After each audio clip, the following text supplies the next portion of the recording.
जब भगवान श्री कृष्ण ने सुदामा जी को तीनों लोकों का स्वामी बना दिया तो सुदामा जी की संपत्ति देखकर यमराज से रहा नहीं गया और यम भगवान को नियम कानून का पाठ पढ़ाने के लिए अपने बही खाते लेकर द्वारिका पहुंच गए और भगवान से कहने लगे कि अपराध क्षमा करे भगवान, लेकिन सत्य तो ये है कि यमपुरी में शायद अब मेरी कोई आवश्यकता नहीं रह गई है, इसीलिए मैं पृथ्वी लोक के प्राणियों के कर्मों का बही खाता आपको सौंपने आया हूँ। और इस प्रकार यमराज ने सारे बही खाते भगवान के सामने रख दिए। भगवान मुस्कुराए और बोले, यमराज जी आखिर ऐसी क्या बात है जो इतना चिंतित लग रहे हो। यमराज कहने लगे कि प्रभु आपके क्षमा कर देने से अनेक पापी एक तो यमपुरी आते ही नहीं, वे सीधे ही आपके धाम को चले जाते हैं और फिर आपने अभी अभी सुदामा जी को तीनों लोकों का दान दे दिया, सो अब हम कहाँ जाएं। यमराज भगवान से कहने लगे कि प्रभु सुदामा जी के प्रारब्ध में तो जीवन भर दरिद्रता लिखी हुई थी, लेकिन आपने उन्हें तीनों लोकों की संपत्ति देकर विधि के बनाए हुए विधान को ही बदल दिया है। अब कर्मों की प्रधानता तो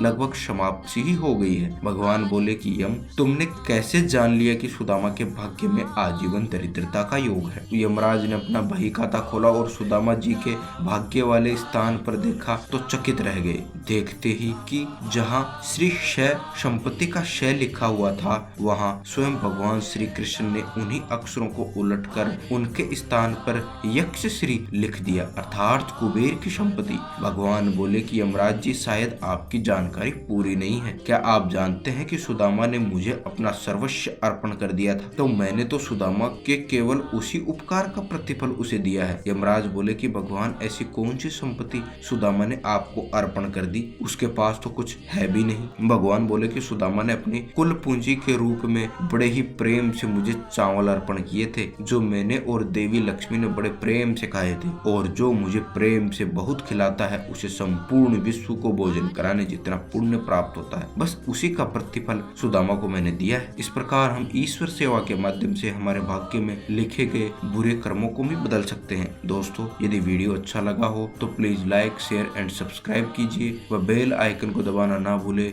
हरे कृष्णा।